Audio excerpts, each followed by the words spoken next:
Just you, Conor. It is. Here we are, Raw Pet Medics. It is Tuesday at 7 o'clock, and we are here. I'm very excited to speak to you about Selenium, of which it seems like the whole planet knows very little. However, we've got lots of interesting things to talk to you about.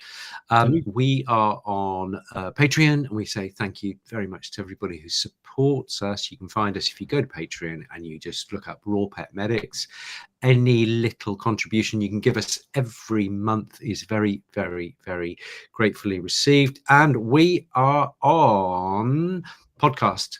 Anywhere you get your podcasts, you can get us, so we can come along as you walk the dog. How about that? You cannot get away. You can run, but you cannot hide. We are everywhere. We're in your kitchen, in your sitting room, in your bathroom.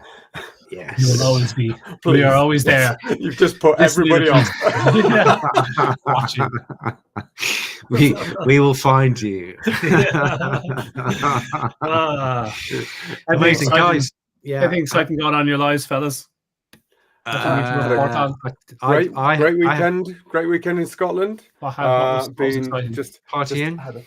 Partying indeed. Ooh. Well, just being to a few lovely places up in the whiskey country. That looks like medicine, actually. That looks like a purple tincture. Yeah. Of course, it is. True medicine. True medicine. Hey, what a life. Sorry, any Scots who are listening. Just say what the brand was from the oldest distillery in Scotland. This is Drs, which is the monastery where they first started distilling. So, the mash. The mash. So anyway, it was wow. That's their story. Anyway. Yeah. I wonder who first even came up with the idea of distilling, like, tequila or whiskey or all those other foul tasting drinks. I wonder, the guy in his shed inventing all these horrible mixtures. It's like, oh, that's disgusting. Oh God, that's disgusting. And eventually he gets to whiskey or tequila and goes, oh, that's lovely. That's just what I'm after. I mean, do you think so? Because I think flavors has he given up? I think if you've been raised on mead or ale or something like that, which is what they used to give in the old days to children because it was safer than the water, and then you suddenly come across whiskey, it's going to taste like petrol, surely. Or you're Jose in Mexico and you've been drinking, I don't know, beers or what have you, and then you come across tequila, it's like, blah! Yeah, it's got a magnet in it. It's not, it's just fermented cactus. So do you think they came across it a bit like they did when you've got those fruit laying under the trees in Africa, and all the whales are going, all the elephants are coming along, and the chimps, and they're all sort of taking the fermented fruits off the ground and getting kicking their heads off each other. Singing Irish songs. Do you think that's what they did in Mexico? They just found a load of half fermented cactus things and somebody said, I dare you. I am not doing that. Go on, do it. That's going to be us in America in October. I'm going to go driving across the marshes of New Orleans, and we're going to be getting you out, Conor, and going, do it. Fermented liquids only, the whole way across. Car powered by it. Bodies powered by it. I think that's that'd be a good one. I'd love to look at the history of distillation. Wouldn't that be amazing? Where did it start? How did they start using it on beery, winey things to produce stronger material? We could tell our listeners it's about brewer's yeast, but actually we just want to do an hour. Learning. It's all about Saccharomyces this week. Yeah, absolutely. Actually, amazing. Interesting that you bring up Saccharomyces. Saccharomyces cerevisiae is the yeast that's used in nutritional yeast that vegans will use to make their food taste nice. And nutritional yeast is one of the best sources of selenium because they grow nutritional yeast in a medium that is soaked in average selenium, which is the stuff they use in pet food and supplements and crap, selenium salts and stuff. But the yeast eats it and converts it into organic selenium methionine, which is the cool selenium. And then so Saccharomyces boulardii is the one we all know is a soil-based kind of yeast. And this is so cerevisiae. It's also great for your gut. Then they get all that yeast. It grows in this medium to make this thick soup. And then they dry it out. and kill it by heat killing it and turn it into flakes, which are really tasty. But now it's high in the selenium that your body can absorb. So selenium kind of boosted up nutritional yeast is a really cool segue into our conversation tonight. Before we do, I want to talk about the fact that I received this book. Did you guys get your copy of this book? For those listening on podcast, I am holding just up. to make them really jealous. Well, you've all got one. Oh, did you think you were special? Yeah. But there's something, Connor, that we just want to just show to the listeners, and that is that if we take your book, go on. Oh, Bren, grab now. That's going to make your man happy. Be careful. Be careful. He might cry. Mine's bigger. Just what we're going to do is. Oh. So what we're going to work out is, at what point... Wider. Yeah. Well, no, it's... Oh, look at just that. Peeking out the top. Look at that. You've got, this is, you've got an inch. You've got an inch there. I'm an inch longer, just in case anybody's wondering. This is for anyone listening to the podcast. Did you just say what I think you said? Yeah, I think that's half an inch. Are you bragging that you're half an inch longer? Most important. It's all that I sincerely hope Rodney Habib is watching this. Yes, Rodney. He's in the throes of releasing this book. This is their second book. This is the Forever Dog Life, and it's an awesome book. And they are working hard and doing a bit of promotion about this. So the one thing that they're saying to people is that, lads, if you buy the book, do review it. I always remember when I had my book, I couldn't say that enough to people. So wherever you get the book, do leave them a review, honest review, but do leave them a review because it gets the book up the rankings and it keeps people talking about it, which is good for the movement. So fair play. It's an absolutely beautifully illustrated book. It is just gorgeous. The very first kind of cookbook for dogs. It's beautiful. You know, just talking about. And Rodney did all the pictures himself, didn't he? He did every picture himself. Yeah. Every picture himself. Well, I mean, I think B had something to do. Okay. Like the cost to produce books like that is this wouldn't be a project for making money. Let me tell you that as a minor author, that is a hard thing to do. So they put a lot of work into that. So thank you guys for sending out that book. Thank you very much. I'm getting hungry. I might need to leave you guys and just go and nip for a quick mushroom picture. broth. Just keep it still there. Oh, that looks good. That looks beautiful. Good. Yeah. So thank you, Karen, and thank you, Rodney. That's really fabulous. Really look forward to jumping into that. Connor, you were saying that you've got a little project this week. Tell us. Yeah, we launched this little an academy. So I have a kind of a course up on drconorbrady.com, which is my other website, and it's where I'm going to put all my little videos and whatnot, because a WordPress website doesn't make that too easy for you. So I put that on my drconorbrady.com membership. But we launched it this week. Lisa Hanneby-Ard of iPet fame has come in, and we, between us, designed this kind of introduction to raw feeding over 20 weeks. So it's a lesson each week, and Lisa gives a half-hour kind of pitch on whatever topic was just the introduction today. It'll be the studies supporting raw feeding next week, and how to feed bones and introducing raw and everything you need to know.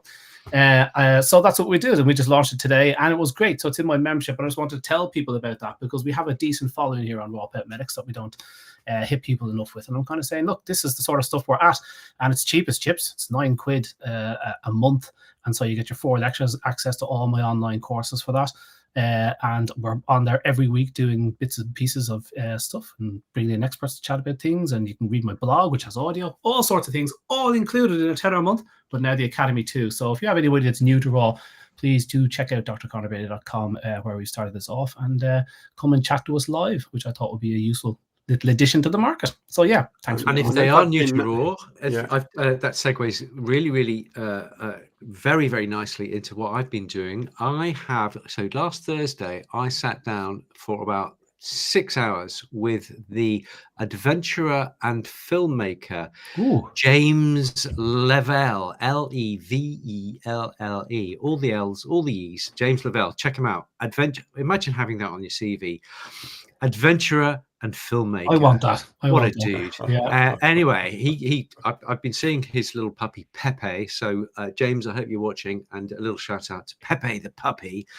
And I'm helping him with Pepe, and he's helping with me make a video. And we recorded 3 hours. Took us a whole day. We recorded 3 hours of how you, as dog owners and breeders and ordinary, wonderful, decent, amazing raw feeding people, how you can talk to vets, because nice. It's not always an easy conversation. 1% of the time it's a dream in maybe 1% of the situation. So we're dealing with a 99% where there may be a bit of stickiness, a bit of resistance. So we're talking about techniques to talk to the vet. So we're talking about why there may be resistance, what's the historical background there, and we're talking about the WSAVA, those guidelines, which is what will be the main ammunition that the vets will come back at you. But we're also talking about the ecological aspects and the cost aspects and these kind of things. So it's all there. It's all coming together, and that will be coming out. We're just in the editing, which is the most painful process in the world. But I'm not doing it. James is. God bless him. And so within a month or so, that should be coming out. How you, the army, the raw food army, can talk to very pleasantly and very constructively to your vets. That's watch this space. Wonderful. Well, we've got so many things going on, and I'm looking forward to meeting those people that are coming along to the stuff on microbiome behavior and raw food feeding in a month's time, just over a month's time. So if you want to get onto the RFVS, don't forget, if you can drag your vet along on the 19th and 20th of July, you get a free ticket for yourself. That's cool. Get yourself in there, go online, find those. There's some emails gone out to your vets as well. So just ask them to look in their email inbox and they should be able to see an invite. So cool. Great. Very good. Well done. We should really crack on, guys, because we should talk about 10 minutes in and we need to do quite a bit, I think, just to help people update. Okay. Do you want to start with a little quiz, guys? Okay. So here we go. Here's a little quiz. So selenium gets its name from the Greek word selene, which means what, gentlemen? Dion, singer. No. Ancient Greek. What does selene mean? S-E-L-E-N-E. It means moon. But even more interesting, Moonium. What does Dion mean? As in Celine Dion. What does Dion mean? D-I-O-N. What does that mean? How did you know? How did you know that I was going to say Dion? Because there's only one Celine. There's only one Celine. Celine Dion. Come on, go. Keep it up. I feel a bit freaked. What does Deline Sion? No, Deline Sion. No, Celine means moon. Okay, we've got that. But what does Dion mean? Shine. Dion, from an ancient Greek dialect, actually means really painful Canadian singer. Oh, God. We got it. Oh my God, we're going there. Okay, so second question. Tell me when you've had enough of the questions. Selenium has an atomic number of 34. Therefore, how many protons does it have in its nucleus? It's a true question. Brendan's going to know this because Brendan plays with molecules to help him go to sleep. At least that's what he told me he was doing. Plays with Every day I play with molecules. He plays with his molecules. It has 34 protons, therefore. 34 protons. It has atomic number is protons. 34. Yeah. And probably 34 neutrons. Okay, I won't ask you for for its atomic number. Okay, atomic weight. No, atomic number is 34. Atomic weight. Atomic weight, is 78.972. Oh, yes. Oh, I was close. Yes. Oh, very good, Bren. Off the top of your head. Okay, so it was discovered in Sweden by Swedish chemists, no less. In 1817, okay, but it was considered toxic until a certain point, and then it was discovered to be essential, and there was a complete 180-degree flip. What was the date of that flip? So discovered in 1817. So was it 1818 or 1819? Hating this table quiz. I'm absolutely hating these questions. What date was it? The 14th of September. Approximately. Yeah. How long did it was it before they cottoned on that it was essential? It wasn't toxic. 1976. Bren? surely not that late. 1952. Very good. 57. Oh, Yeah. Well, that surprised me because that's pretty late, isn't it? yeah, it is. Yeah, pretty You know, it's But I like used to keep think, away, keep away, keep away. Oh no, it's good for you. On Get you 1 go. point for being within 5. Yeah, they thought they thought that there was people publishing in the 70s that thought zinc had no function in the body in the 1970s. Biotin had no function in the body up until the 90s. So there's been people publishing on vitamins, just nonsense, like, you know. But anyway, go ahead. Yeah, Any more, Nick? right. Do you want one more? One Go more. for it. One more. Go on. Okay. This is quite interesting. Electrical engineer Willoughby Smith discovered that selenium reacts to light, a photoelectric effect, and was using it as a light sensor. So his dates are 1828 to 1891. That kind of gives it away. He was using it as a light sensor in the 1870s. Can you believe it? Well, I don't really know what you mean by light sensor. Like what? As in? Oh, something that was when you shine light on it, it makes a noise or go an electric current. Switches a switch like that. Yeah. Okay. I'm not that staggered by that. Okay. Okay. Here you go. Last one. Approximately how much selenium? If you bear in mind that how much zinc is mined every year, it must be 1 million tons or so. How much selenium is mined? Is extracted annually worldwide? How many tons? I can give you some figures. Is it 2,000 tons? Is it 6,500 tons? Or is it 21.78 tons? 1,000 tons. I'm going to anchor you up high because the amount of zinc mined each year, 13 million tons of zinc is mined each year. Oh, there you go. All right. So I'm going with the higher figure of selenium before Bren gets the pick. Okay. Brent, Brent, where are you going? Oh, Tons of selenium extracted annually worldwide. Very, very, very little. 2,000 tons, boys. Wow. That's it. Wow. That's it. Isn't that? I was surprised at how little that was. Yeah, just 2,000 tons. So there you go. That was a little quiz. I thought it was quite interesting. I think that's probably that's surely the first and last quiz on selenium that's ever been done. It's ever been done in humanity. It's the only 4 questions that exist on the internet about selenium. Nobody else would read the blog post but Nick.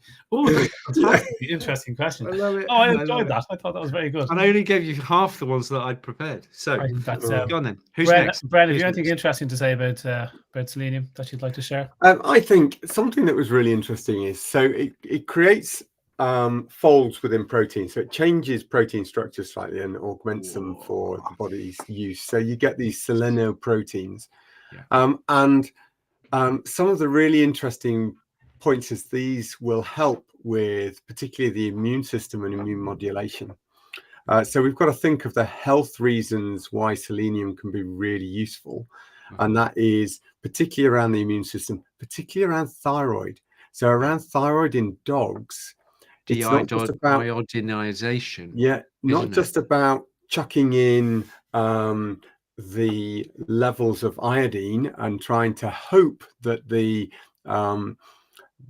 thyroid will kick in and produce more, but actually, if you can modulate the immune system to switch off the autoimmunity, then you can do that with adding selenium into the diet. So it might be that you can promote better health in hypothyroid dogs by improving the selenium intake. And we'll talk about foods a little bit down the line for the best foods to get your selenium intake. Something really interesting, if you overdo selenium, do you know what happens? What's your first signs that you're overdoing selenium? Don't you get crinkly hair or something like that? Yeah, it starts to knacker your hair and nails, so you can get fractures of the nails and things like that. So you get really brittle. Who eats too much selenium? But that comes to if you start sticking selenium supplements in too high a level. So it's not necessarily in foods. This is when somebody goes supplementing a diet, especially those weird people that decide that manufacturing foods into little brown pellets might be a good idea. they go sticking in foods. If your dog is getting the wrong amount of selenium for its needs, watch out for fracturing nails, brittle nails. And certainly, the number of people that they've gone on the internet and started looking at trace element supplementation, maybe not using an appropriate chelated mineral, but they're just tucking in excessive amounts of selenium. I mean, Conor, you must know off by heart. Does it say in this book? Shall I have a little look to see whether? Have you put it in here? It's not fair to ask me any facts that might be in the book, because if I can't regurgitate them, it stinks. I'm going to have a quick look. It stinks. There's not a whole lot about selenium in the book, but I tell you, when you said that to me when we came on, I thought, oh my God, I never thought to check the book, because I just kind of know where the book is useful, and I thought selenium's not something I know a whole lot about. But I did a quick search of my book, and I found this little stat. Men who took multivitamins were twice as likely to die from prostate cancer compared to those who didn't. A fact that was corroborated again in 2011 when a study of 35,000 healthy men found that supplementing with vitamin E and selenium increased prostate cancer by 17%. Now, you have to be very careful with those studies, but I just thought, all is not totally well in the supplement industry when you look at it. But as Bren just alluded to, it definitely has to do with the types of selenium you use. There's kind of selenium salts that they use in pet food, which is sodium selenite. And that's very common supplement now. And studies show, compared to kind of the more organic forms of selenium, which I said, like from nutritional yeast, which is the selenium methionine, which is the way the body likes it. And studies show when you compare those two seleniums in pigs, that the crappy selenium from a conical flask, sodium selenite, is absorbed just as well as the selenium from food, selenium methionine, absorbed just as well and will do some of the things equally well. But what they found was over time that selenium didn't build in the muscle stores of the pigs on the sodium selenite. So it could have this little effect that you want on it, affecting some of the enzyme activities and stuff that it's involved in, but it didn't build in the storage of the pigs. So the pig's liver, kidneys, and muscle didn't actually store the selenium from the crappy supplement. Just a little warning that it was like, maybe the body doesn't handle conical flask nutrients. Like, for example, iodide. Supplementing pet food with iodide is a terribly difficult thing to do, because putting any sort of iodide in there can really impact the thyroid if you get it wrong. But you can eat a lot more iodide when it's bound up in food and fiber and protein, as you can with selenium, because the body doesn't absorb it all. It's all tied up in the foods and doing all different things. And it's the same with many other things. So, and it's really interesting you mentioned that it's not stored in the meat so well when it's in that conical flask supplement. Because actually selenium, one of the other things is it's a really important cofactor in the enzyme as an antioxidant. So in the superoxidase enzyme to reduce the oxidative stress when you're exercising. So really important that so you'll find it in the heart muscle, you'll find it in the muscle meat. So that's one of the reasons why, if it's in the right form, meats such as even chicken and turkey all the way through to beef should have plenty of selenium in it. So it's really interesting that you said they don't seem to hold on to it if it's not in the right form. Yeah, which is what we found, with other things like phosphorus. You put in organic food-derived phosphorus into a kidney cat, and they're in good shape. But if you put artificial, then you get excessive, artificially risen phosphorus levels. And this is true with practically everything we talk about. If you go with a natural source, you're probably in good shape. And that was one of the things I was wanting to say to people. Don't go for a supplement where there is a food source. And the list I've got is Brazil nuts, which is the obvious one, hence the photo. Nice photo, by the way, Bren. Lovely. Kidney, beef, shellfish, chicken. So basically, if you're feeding a decent raw food diet, you're good to go in terms of selenium. However, most people in Europe are low in selenium. And the reason for that is because we used to import our wheat from Canada, which, because of the soils, has up to 50 times more selenium than the European, the UK's wheat. Okay. And so ever since we didn't import from Canada, we've had a lower source of selenium from wheat. Interesting. And so, if we look at, for men, the intake should be about 75 micrograms, and women about 60 micrograms, and that's because the average man and the average woman, very, very average, but the average, there is that kind of difference. But most people are kind of their blood levels, their body levels is the equivalent of eating kind of, for men 40-ish and women 35-ish micrograms. Yeah, so a lot of people have low, and ultra processed food, forget it. There's just it's a micronutrient desert. I thought you were going to say our move to vegetarian veganism in the West and in Europe has dropped our selenium contents, because I think that would do it as well. Because grain is a terrible source. Grain and plant matter is a poor source of selenium compared to meat and eggs and fish and that kind of stuff. So, but the veggies are going to be okay if they're having eggs. Then that's going to be a source. Yeah, eggs, I mean, look, if should we just bring that in? So we've got a few. Bren. For people listening on podcast, Bren's just shared a lovely image he's going to tell you about. But I think if we just talk it through, shall we? Because if I hide me and Nick and Conor, and it leaves that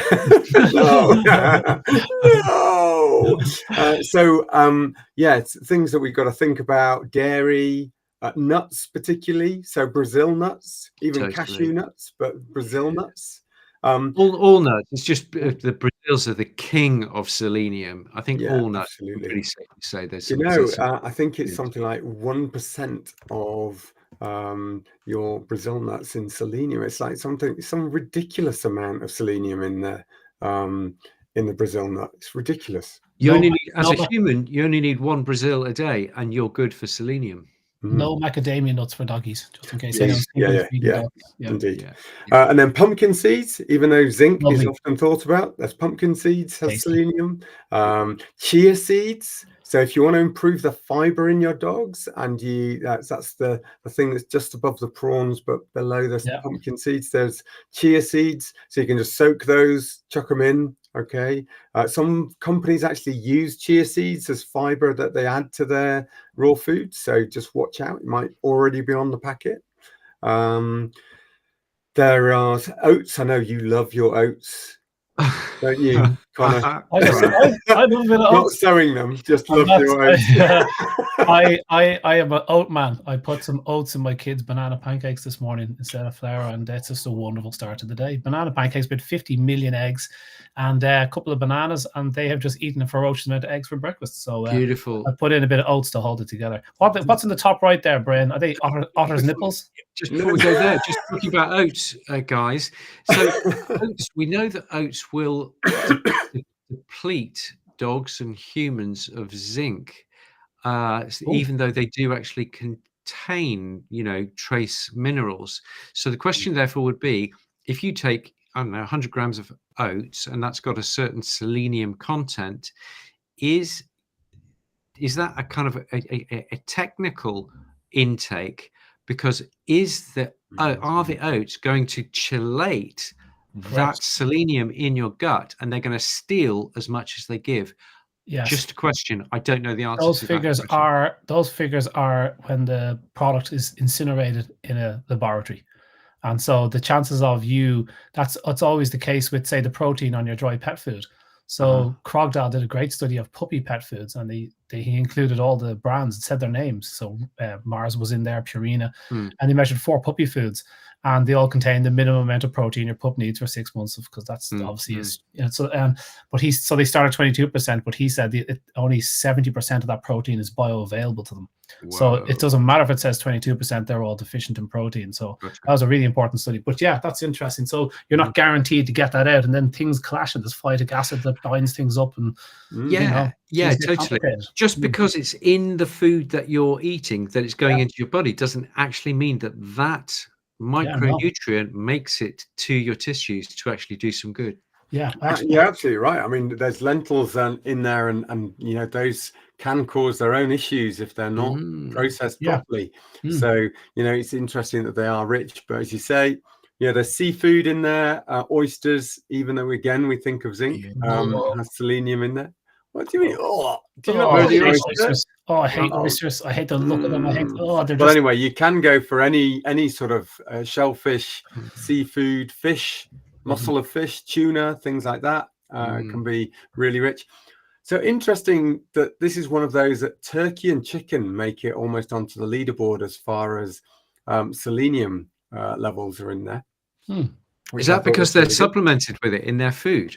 Well, it's certainly not what's named in there, so it may well be that they do try and preserve the integrity of the muscle and the antioxidants, because otherwise you can get, if you get muscle breakdown on the breast muscle, it can be really bad, isn't it, as a selling point for that bird. So because I remember back in the day there was a bolus that we used to give to sheep called Co-Secure, and that's the only way I remember that it was contained cobalt and selenium. And you remember those, Bren? I do. Co-Secure bullets. Yeah. And I think that that's possibly where some meats are getting an extra boost of selenium. They put it into, because of the stress of. Here's a thought experiment. Chickens are very stressed unless they're in the backyard, in which case they don't grow very fast and it's not economic. So you put them in 30,000 in a chicken shed, they're going to be stressed to hell. They're going to be eating less than perfect. It's going to be a lot of soy. It's going to be GMO. It's all these kind of things. Maybe they put quite a generous amount of selenium in there to just as an antioxidant for the chickens. And the side effect of that with chickens and turkeys is that there's plenty in kind of commercially produced. It's great for their immune systems as well. So it's actually bolstering their immune system at the same time. So. It will. But if they were left to their own devices, they wouldn't need that bolstering. If they were not stressed because of the modern production methods, then they wouldn't need it. Just to chewing the fat. Really, what do you reckon? Does that work? I have some figures there on what chickens can absorb. You were saying that, like, what's the bioavailability of selenium out of foods? Chickens can get 27% of the selenium out of animal products and 47% of the selenium out of plant ingredients. So chickens can actually get more selenium from plant ingredients than they can from meat ingredients, pound for pound. So that's interesting. What about people? What about dogs? Indeed. Are you finished there, Brian? Can I? Yeah. Here, listen to this, right? So when it comes to dogs, right, we're trying to find out how much selenium do dogs need, and you go to the if you want to find out, you go to the Ronald McDonald book on nutrition, okay, the Small Animal Clinical Nutrition, and it's written by Hill's Pet Food, and it's it's full of science. And you go to selenium, and you learn about selenium, okay. And in fairness to them, they do make, like, in the very first paragraph, they say, look, the best sources of selenium is like liver and eggs and all the stuff that they don't use. And so they highlight the NRC, which is the other book that you go to. Much easier to read. I love picking up this book because the other one's so horrible. But between the two of these, the NRC, which is over in the States, they recommend 0.35 milligrams of selenium per kilo of dry food per day for dogs. Around the same for cats, 0.35. AFCO say 0.11. 3 times less. I mean, that alone should tell you how much science is involved in the nutrient requirements of dogs and cats. They're thinking 3 times less, and these guys love each other, these two books. It's like huge disparity. Just say that again. How much was that? 0.35 milligrams per kilo of dry food. So 35 parts per million of selenium per kilo of dry food. Okay, so that's because I'm looking at the FEDIAF here, and it's 35 per 100 grams dry matter. So per kilo. One of us has to be very wrong there. It's probably per 100 grams of dry matter. So it'll be a factor of 10. I will eat my hat if I'm wrong, but I will hate to. I'll Google search it afterwards, right? Let me just find out what that is right now. Okay, so they're saying. Whilst we're just doing that, we'll just finish off some of the foods because he can then come up with that. Yeah. So okay.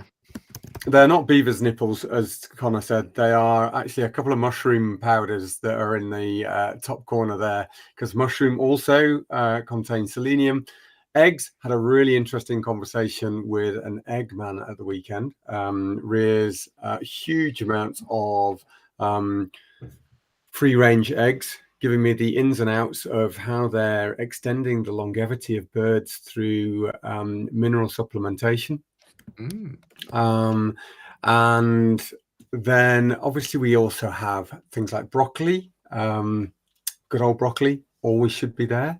So that's a great addition to any dog's food. Please remember, don't give it in that form. Do make sure you blend it down at the very least. Even lightly steam it first, just to release some of those nutrients. So that gives a roundup. And dairy, of course, is also a great source of these trace minerals. So remember, raw if you can get it. Yeah, raw if you can get it. Absolutely. That is full fat golden A2 milk from creamy Jersey cows. There we go. Lovely. Or goats or sheep. Yeah. Good. Yeah. Back to the selenium. Okay, so the recommendations are, we both buggered it up, Nick, to be honest with you. What a surprise.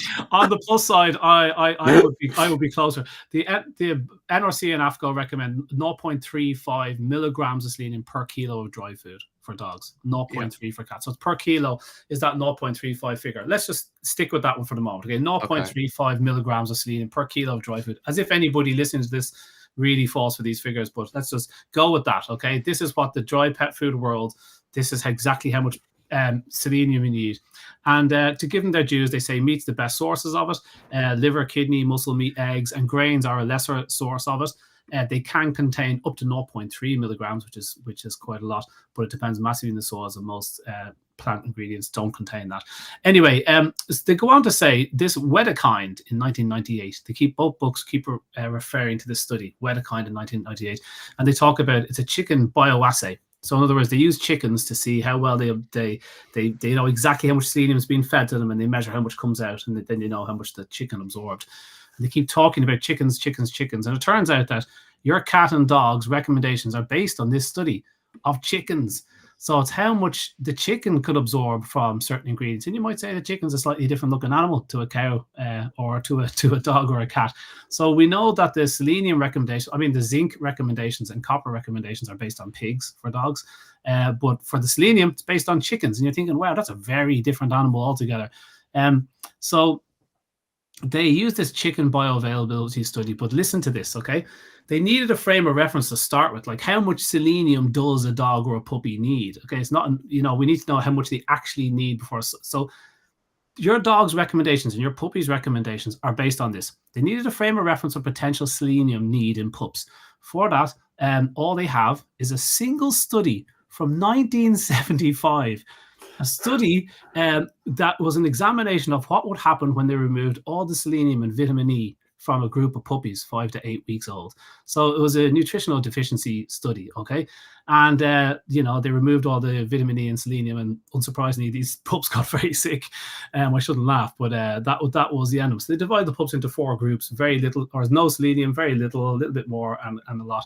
And what they found was that the ones that got a lot of the selenium supplementation lived, and the other ones got all sorts of terrible kind of diseases. And on the basis of that study, they've come up with this figure of 0.35 milligrams. The authors and the AFCO since and NRC use a lot of kind of calculations and formula. They keep on referring to this 1975 study of deficiency, selenium and vitamin E deficiency. And they say, yes, also those pups were vitamin E deficient, but if they weren't, we reckon maybe half the full dose that they gave of selenium, and they plucked this figure from the sky, 0.35 milligrams of selenium. This figure, that's the only basis. This study from 1975 and a whole lot of formulae based on how well chickens can absorb selenium from their foods. They marry those two things together and come up with this Frankenstein figure of 0.35 milligrams of conical flask selenium. And so when you go and formulate raw dog foods and your vet says, does it contain 0.35? This is why it's so frustrating. You're saying that is such... What vet ever says this contain 0.35 milligrams of selenium? Never on this planet. You know what I mean? It's just so... And like, it's not just selenium. You could pick any mineral, and like you read these things, your tail's wagging because you know it's going to be that bad. And it's just as bad for cats. They have a single study of 10-week-old kittens. supplemented dry food for a few weeks from 2000. That was the evidence for cats. And they state themselves there was a dearth of information on interaction of selenium once they put it in the products. So they don't have any idea how much that gets through or that kind of thing. I've got one more thing. A new study came out in 2016 called Selenium Digestibility and Bioactivity in Dogs. What the can, the kibble can't. Very clever. They like a no clever title. And what they found was that the selenium measured how well dogs can absorb selenium from canned food and dry food. And it turns out they can absorb the conical flask nutrients from dry food, but it has a different effect on the body. And what they found was the canned diets typically contain higher concentrations of meat and or byproducts, whilst kibble diets contain mainly cereal grains and cereal grain byproducts. So that was the main big difference between them from a selenium point of view. But more importantly, studies suggest that dogs absorb overall more of the synthetic nutrient from kibbles, okay? But the net biological effect for the body is poorer, these guys found. So yes, you will absorb more of the synthetic mineral that they put in there, which is what they measure. Does it hit the blood? Yes, it does hit the blood. But how does the body react to this toxin once it goes into the blood is completely different. But these studies don't go on for 3 months, 6 months, 9 months, 2 years, 10 years. That's not measured at all. It's just what happens with a couple of pups in a cage. They both absorb it, job done. But that selenium doesn't look anything like the selenium that you get from your food or the vitamin E, because selenium and vitamin E are blood brothers. And if you have a deficiency in one, you're going to have big problems with the other. That's a whole other thing. But they are really, really important. But the vitamin E that goes into dry food is a Frankenstein. It's half the hormone. You know, you can't make the whole thing in the lab. So I like the fact that this 2016 study concluded with, we've got to really reassess giving a blanket figure for canned and dry food. You could add in there and fresh food. What they're saying is kibble and canned are completely different, because canned uses meat to provide the selenium, whereas kibble uses this synthetic stuff, and the bodies are processing this stuff differently, and they're putting their hands up going, hey, we can't just give the same figure for these two products. They're totally different. Enter raw dog food, which is completely different again, you know. So it just goes to show that's just one little mineral, and look how flimsy the science is behind that, and that's what you're counting on. I mean, it's madness. Anyway, that's what they have to say. So I think we've got to round up for this evening. We've got to talk about, look, if your dog is suffering from tiredness, maybe weakness of the muscles, it's looking at its immune system's not functioning 100%, then those are good reasons to maybe just double check, you know, what is going into its diet. Have you got enough selenium going in? Remember, you know, NHS from good old, which of you said that? Hey, oh God. It wasn't him. It wasn't him. Yeah. I did need to say it. Anyway. So that's one of mine, guys. Just to hit the is that right? NHS. I've been saying for the last. So don't forget. Yeah. 8 All right. years, Yeah. We know, Nick. We know. I know. We know, but I'm just sharing it with everybody. Yeah. It'll be written on your headstones. But remember, just, you know, maybe either ferment or soak those, because that can reduce some of the phytates that are going in alongside that, and you know that you can then blend along with your veg, put it into ice cubes that you then just dish out with your meats if you're doing it yourself, or if you've got a prepared food, just have a little look. Ask the company, are they using chelated minerals? Are they using it from good meat sources? Are they testing the food that comes out of the factory, or is it just on formulators? You know, it's a simple thing just to have a little dabble into what are your dogs getting, what are your cats getting. Remember, this is just as important for your cats as it is for your dogs. The thing is, Bren, if they're feeding decent meat and there's going to be some organ component to that, QED, they're going to be getting selenium. Oh yeah, absolutely. You would say, don't panic anybody. Yeah, no, if you're feeding a half decent diet, you're good for muscle selenium. meat is the best source. Can't go wrong. And liver. You know, liver, kidney especially. It is just looking at, are they using good sources? And we know farming matters. You know, you know what is going into those farm animals if they're chucking in, just as we've just talked about, conical flask supplements because the sward is too deficient in minerals because of how they farmed it, then of course there's going to be a risk that the animals how do you know, Brent? aren't going to be. How do you know if your grass is of certain nutritional quality, and do farmers measure that, or you can analyze it? Yeah, because in the UK there's a thing called tiered soils. I think I've mentioned it before, and I can never remember whether it's. I mean, we're going back 30 years at vet college. There's a thing called tiered soils where it's either low manganese or low selenium, and it will affect the fertility of your dairy cows, for example. And therefore you need to address that with putting selenites and what have you onto the soil to improve the selenium concentration to keep your cows cycling and fertile.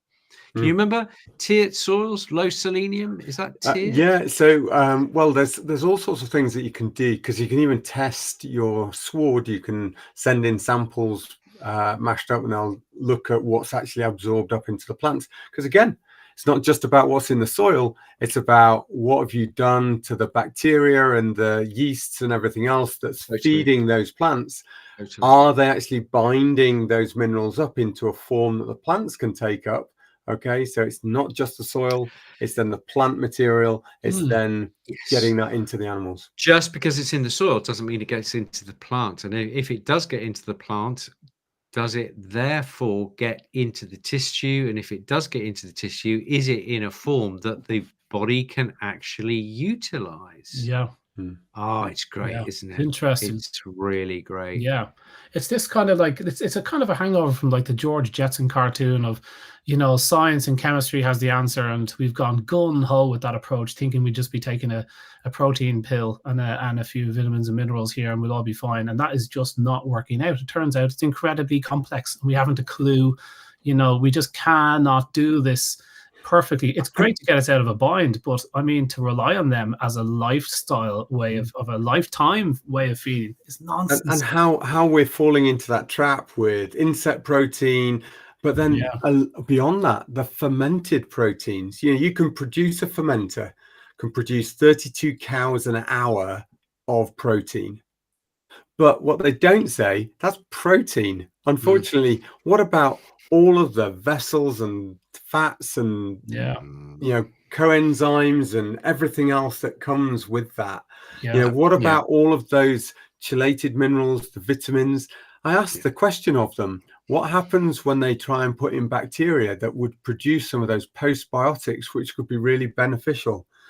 Oh, we don't want to do that, sir. You know why? We destroy the whole fermenting process. You have to clean out the tanks. You're down for 2 weeks.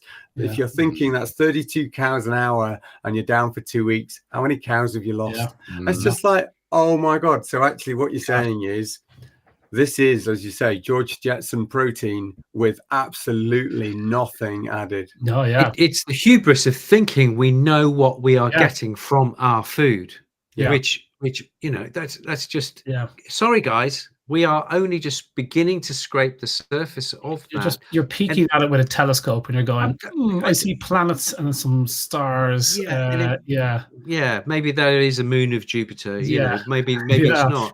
Maybe it's just I don't know, something in my eyes. Something on my screen. But the thing is, if you calculate that for an ideal human, you're never going to find the ideal human. Okay, so you might be able to get it for an idealized situation, but then you come across, you know, Mrs. McGregor, who's had 5 courses of antibiotics through her life, and her microbiome doesn't do the same thing to the food that goes in her mouth as it does to Mr. Jones down the road, who's never had an antibiotic in his life. So and the biome are central to all this as well. We don't even talk about that. It's glorious. You know, it's glorious. It's so complicated. But you know what? It makes it's so complicated on one end if that's the way you want to think about food. But on the other end it's wonderfully easy. When you park all that madness and those huge books and go, do you know what? I'm just going to keep on eating food and feeding the kids the way I feed them and listen to what my mum told me. And if I had done that a bit more, I probably wouldn't have that little bit of podge around my tummy that I have, and I'm trying to lose. But you know what I mean? It's so complicated. All the atoms and molecules are moving to the front of the packets, the front of your shampoo, and all that kind of stuff. It's just nonsense. It's there to make you worry and fear, and that will make marketing, you guys. Yeah, that's it. Eat food. Yeah, eat food. Stop worrying about it so much. That's for sure. Yeah, that was cool. Wonderful. Okay, let's jump over to Patreon for 10, and then I'm going to have to shoot. Okie dokie. Okay, well, guys, thank you, Patreoners. Brilliant. Thank you, everybody. See you next following. week. Oh, what's next week? Guys, what are we doing next week?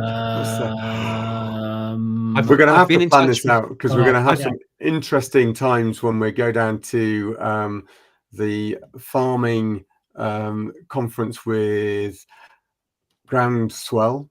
Yeah, Groundswell. We've got to get down there on Tuesday night, so that's going to be we'll not next week, week after, Nick. Week after.